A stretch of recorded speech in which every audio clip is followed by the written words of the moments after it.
Have you ever noticed how some men don't have to say a single word, yet everyone feels their presence? They don't chase attention. Attention finds them. No loud clothes, no perfect jawline, no practiced smile. Just calm eyes and an energy that makes you wonder, who is he? Most people think attraction begins with looks, but that's only surface noise. It fades as quickly as it appears. True attraction, the kind that makes people turn their heads without knowing why, comes from something much deeper. It's not about charm. It's not about status. It's about control. It's about control. Inner control, the rare ability to be still in a world that can't stop talking. Picture this. Two men walk into the same room. One tries to impress. His words tumble out fast. His laugh is a little too loud. The other says nothing. He listens. He observes. He observes. He doesn't try to fill the silence. He owns it. Guess who everyone ends up remembering? That's the power of presence. It's invisible, but it's unforgettable. You can't spray it on like cologne. You can't pose it into a selfie. It's the result of hundreds of quiet choices, the discipline to do what's hard when no one's looking, the patience to stay calm when others lose control. Every time he chooses silence over reaction, focus over distraction, discipline over comfort, he sharpens that invisible edge. That's why when he walks into a room, the air shifts a little. People feel something they can't explain. They call it confidence, mystery, charisma. But it's really peace. A peace most people have lost. And deep down, everyone wants a piece of that feeling. Because the man who's mastered himself doesn't need validation, and that's exactly why people seek his. Looks might turn heads for a moment, but discipline holds eyes for a lifetime. And once you understand that, you'll stop chasing attention and start becoming the kind of person others can't ignore. But that kind of power doesn't come by chance. It's built in silence, in struggle, and in moments no one else will ever see. That's where the transformation truly begins. Beauty has an expiration date. You don't see it coming, but it always arrives. The mirror changes first. The glow fades a little. The lines start whispering the truth that youth once hid. And suddenly, the power you thought you had doesn't work the same way anymore. There was once a man, everyone knew him for his looks. The kind of face that turned heads, made hearts race, opened doors without effort. He walked through life believing charm was currency, and for a while, it paid well. But then, life tested him. He lost his job. His friends drifted away. The same people who once laughed at his jokes no longer called. He tried to rely on what had always worked, the smile, the confidence, the easy charm. But it didn't land anymore, because charm fades fast when confidence is built on appearance. For the first time, he felt invisible. Not because people couldn't see him, but because there was nothing steady beneath the surface. Now imagine another man. He's not particularly handsome. Nothing about him screams a look at me. But wherever he goes, people feel safe, heard, grounded. He doesn't rush. He doesn't boast.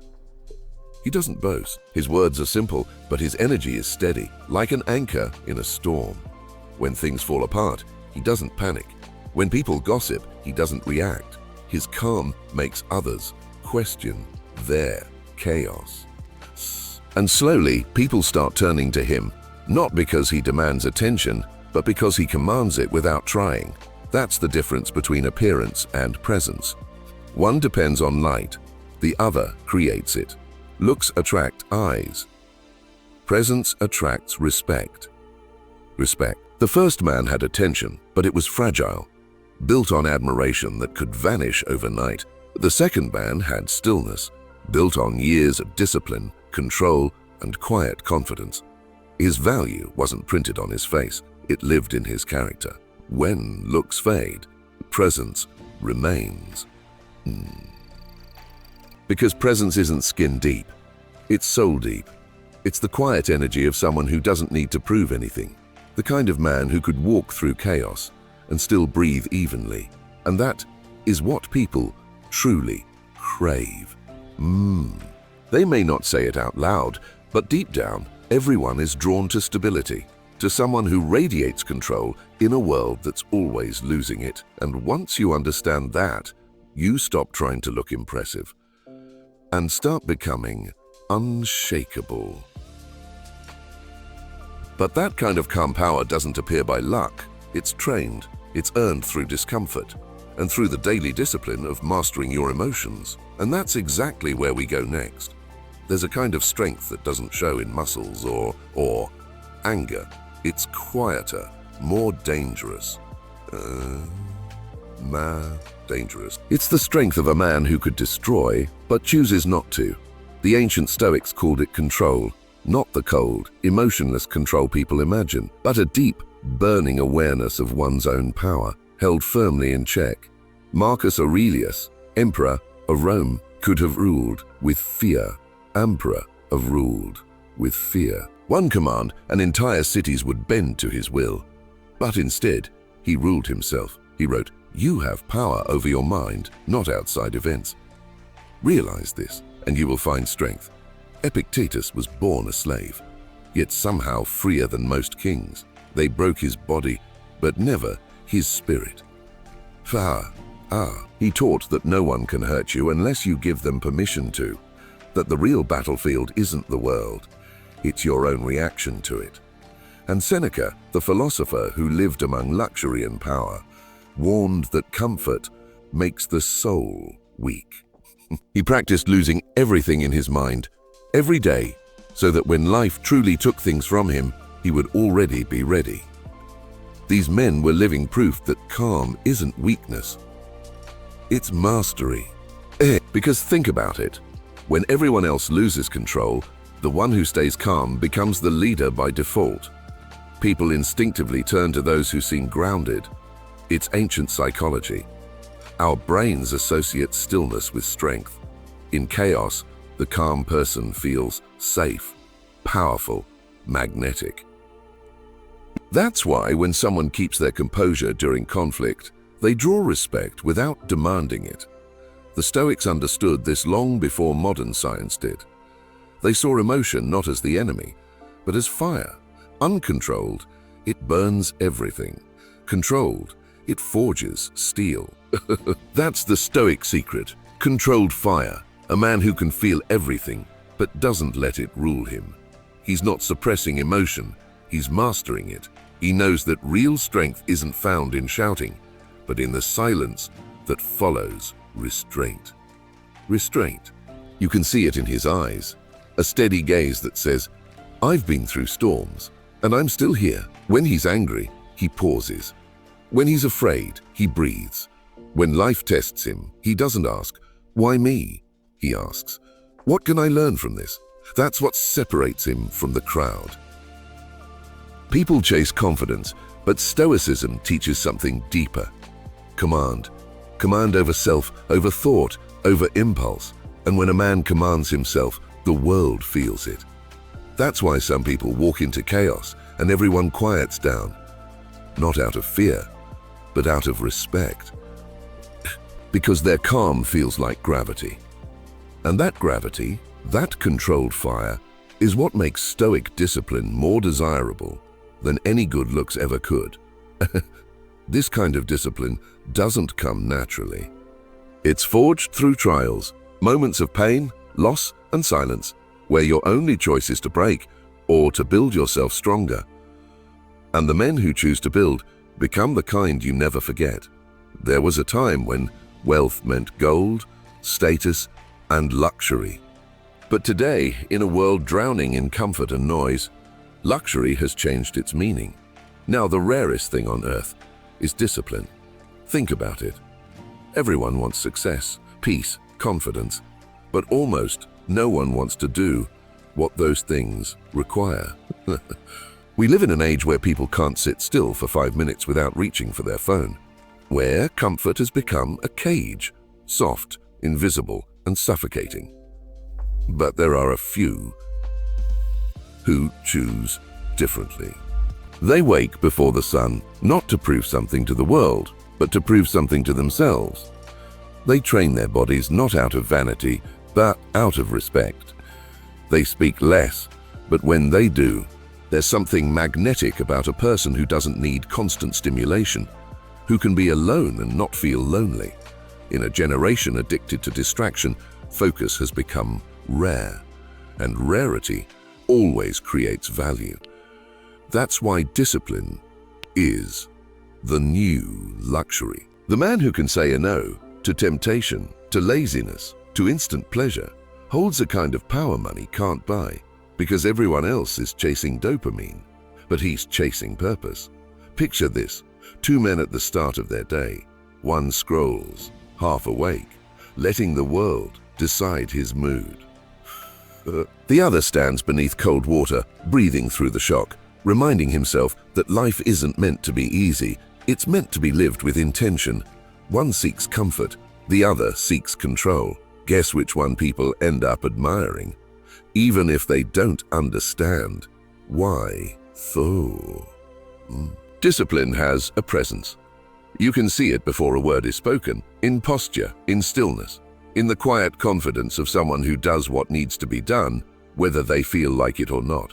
It's not glamorous, it's not glamorous, it's not loud, but it's magnetic, because discipline feels like safety. When you meet someone who has mastered himself, something in you relaxes, because you can sense that he won't be easily shaken. That kind of presence, that silent authority, comes only from consistency. It's built at 5 a.m. when no one is watching.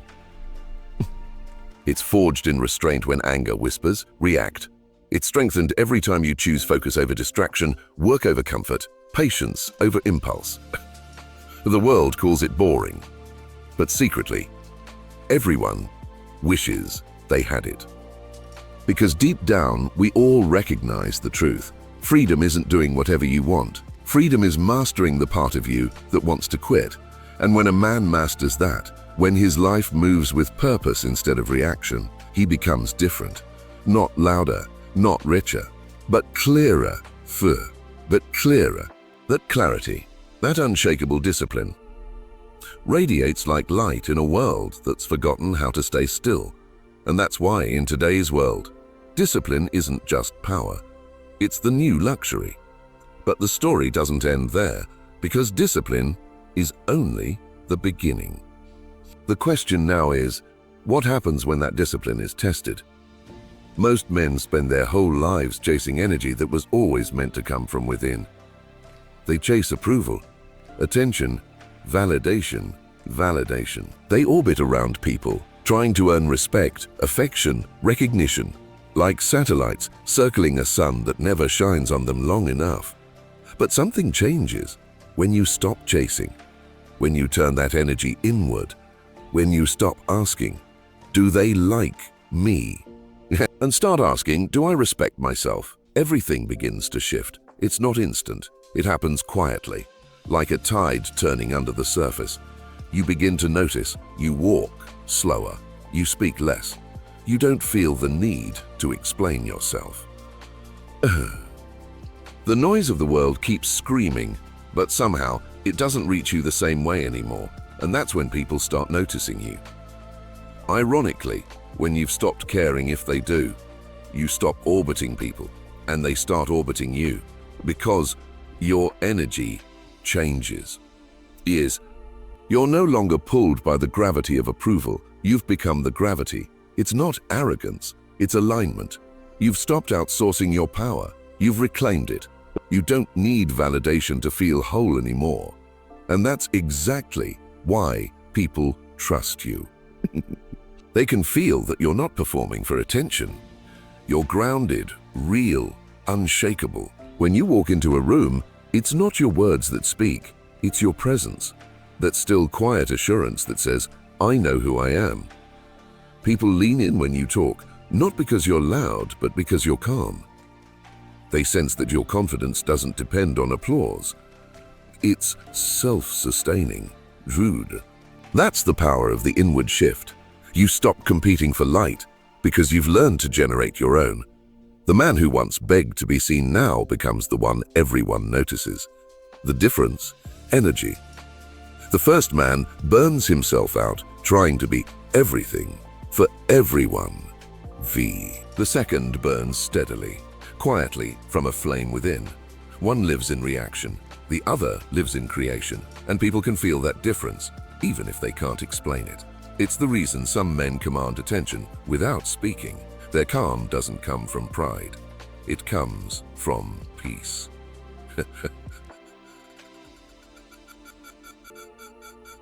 Because when you stop seeking from the outside world, you start radiating from the inside out. And that shift, that invisible transformation, changes everything. You no longer chase energy, you are the energy. And in that moment, the world finally starts to revolve around you. But this power, this inner gravity, is not a destination, it's a practice. And the real test is whether you can hold that energy when life shakes you to your core. Every man looks calm when life is easy, but true character is revealed when the fire starts. Here, picture a soldier standing in the freezing rain, exhausted, hungry, and far from home. His friends are gone. His body aches. His mind whispers, "You can't take another step." But he does. One more step. Then another.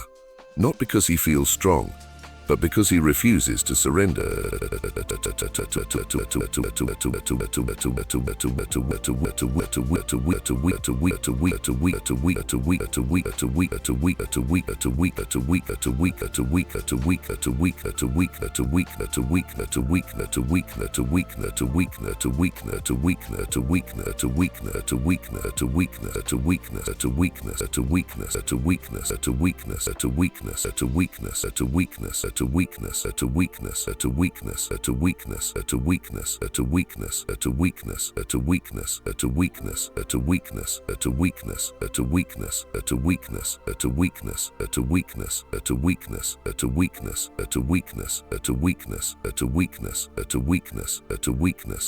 That's what Stoicism really looks like in motion. Not ancient words on paper, but flesh and blood choosing endurance over escape. Or imagine the athlete who trained for years, only to lose everything in a single moment. One injury, one twist, one mistake. The crowd forgets him.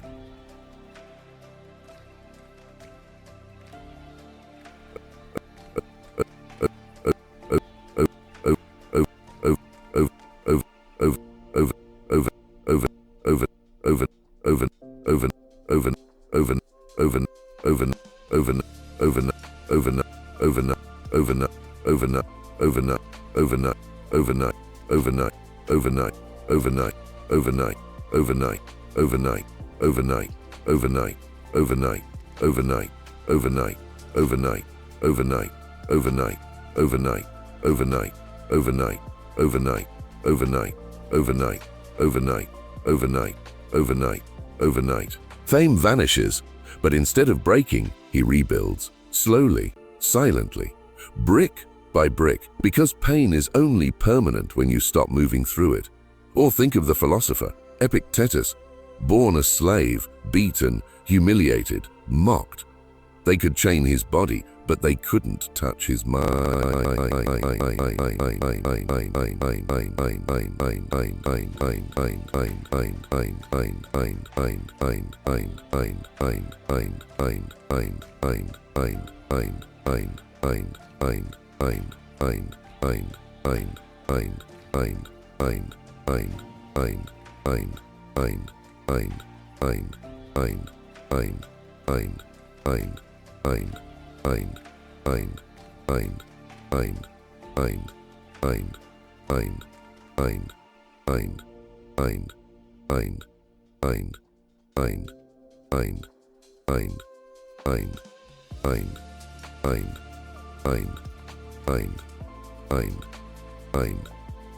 He once said, "You may fetter my leg, but not even Zeus has power over my will." That's the fire, the one that forges men who cannot be broken. The truth is, every man faces his own battlefield. It might not be war. It might not be war, it might be heartbreak, failure, loneliness, betrayal.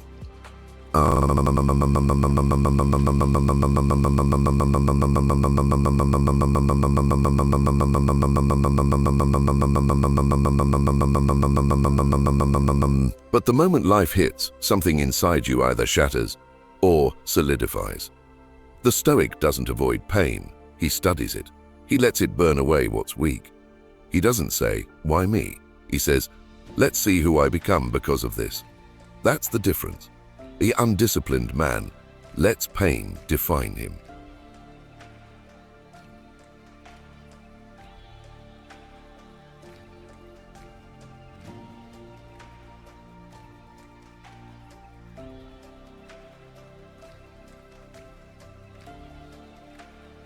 The disciplined man uses it to refine him, and when you've been through enough storms, you start to carry a different kind of energy.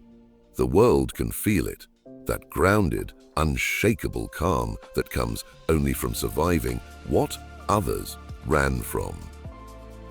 It's the kind of strength that doesn't need to boast, because the scars already tell the story. People are drawn to that energy, not because it's loud, but because it's real. Because a man who's walked through fire and stayed composed becomes something magnetic. He's not chasing control anymore, he is control. And that's the paradox. The more you suffer with grace, the more powerful your presence becomes. Looks fade, words fade, word strength built in struggle. It glows quietly beneath the surface. That's what Stoicism teaches, the art of turning chaos into character. Because when life tries to break you, and you stand tall anyway, that's when the world finally sees the truth. You can always spot a man who's been through the fire, not by the scars on his skin, but by the silence in his presence. He doesn't rush. He doesn't rush. He doesn't explain himself. He doesn't need to prove his worth. There's a rhythm to him, slow, deliberate, controlled. Even the way he moves feels intentional, like every gesture has weight. That's quiet confidence, the kind of presence that doesn't shout, it commands. It commands. In a world addicted to noise, constant talking, oversharing, reacting, the man who remains still becomes magnetic. His calm becomes contrast. His silence becomes signal. People can feel when someone has mastered himself. His energy says, I don't chase approval.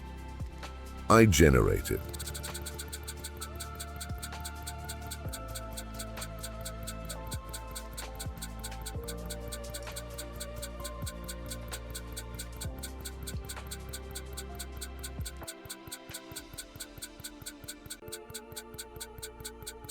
Psychologists call it a predictability bias. Humans are instinctively drawn to people whose emotions are steady, because steadiness feels like safety. A calm man doesn't trigger anxiety, he dissolves it. That's why women feel secure around him, why other men instinctively respect him.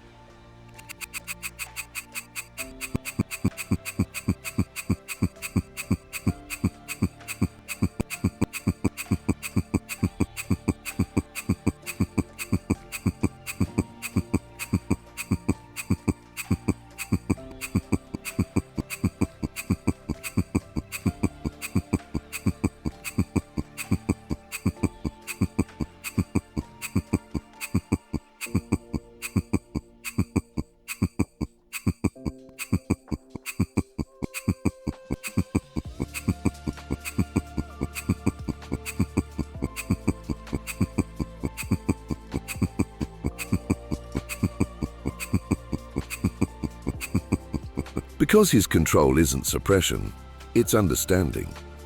He feels everything, but he chooses when and how to respond. The Stoics understood this long before modern psychology did. Marcus Aurelius wrote, "The best revenge is to be unlike your enemy," meaning never let others pull you into their chaos. That's the secret language of Stoic confidence.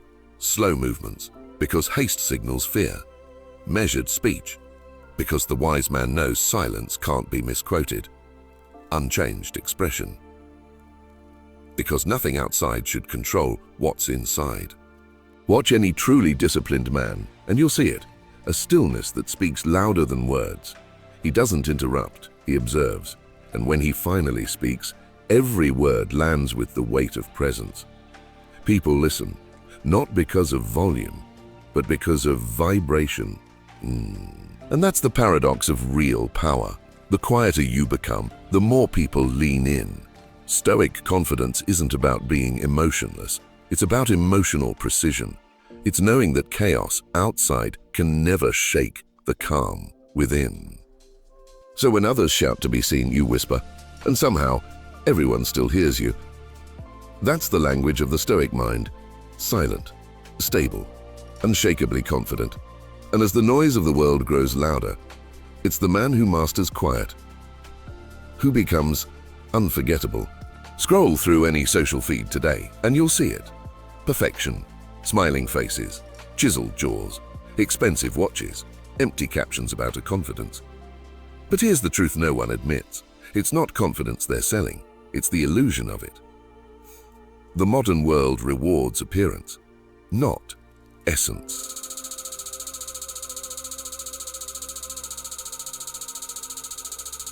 See, we live in a time where filters can fake self-worth and validation is measured in numbers on a screen.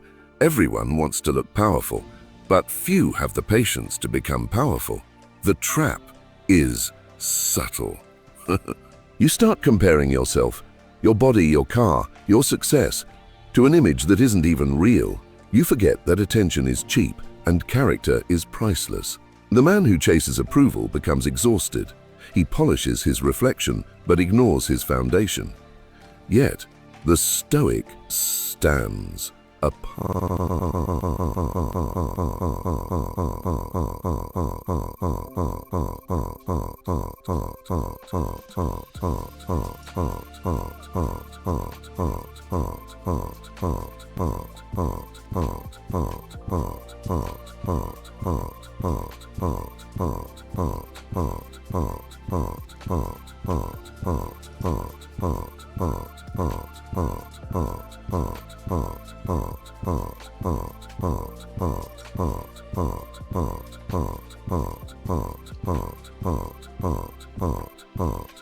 He knows that nothing you can post online will ever equal the weight of how you carry yourself in silence, because true power doesn't need proof. It needs presence. Real confidence doesn't need an audience. It's built in the dark, in the quiet moments, when no one's watching. Every time you resist the urge to show off, you grow stronger. Every time you stay grounded while others seek validation, your value rises, not digitally, but internally. In a society obsessed with aesthetics, the man who focuses on depth becomes rare. Rarity is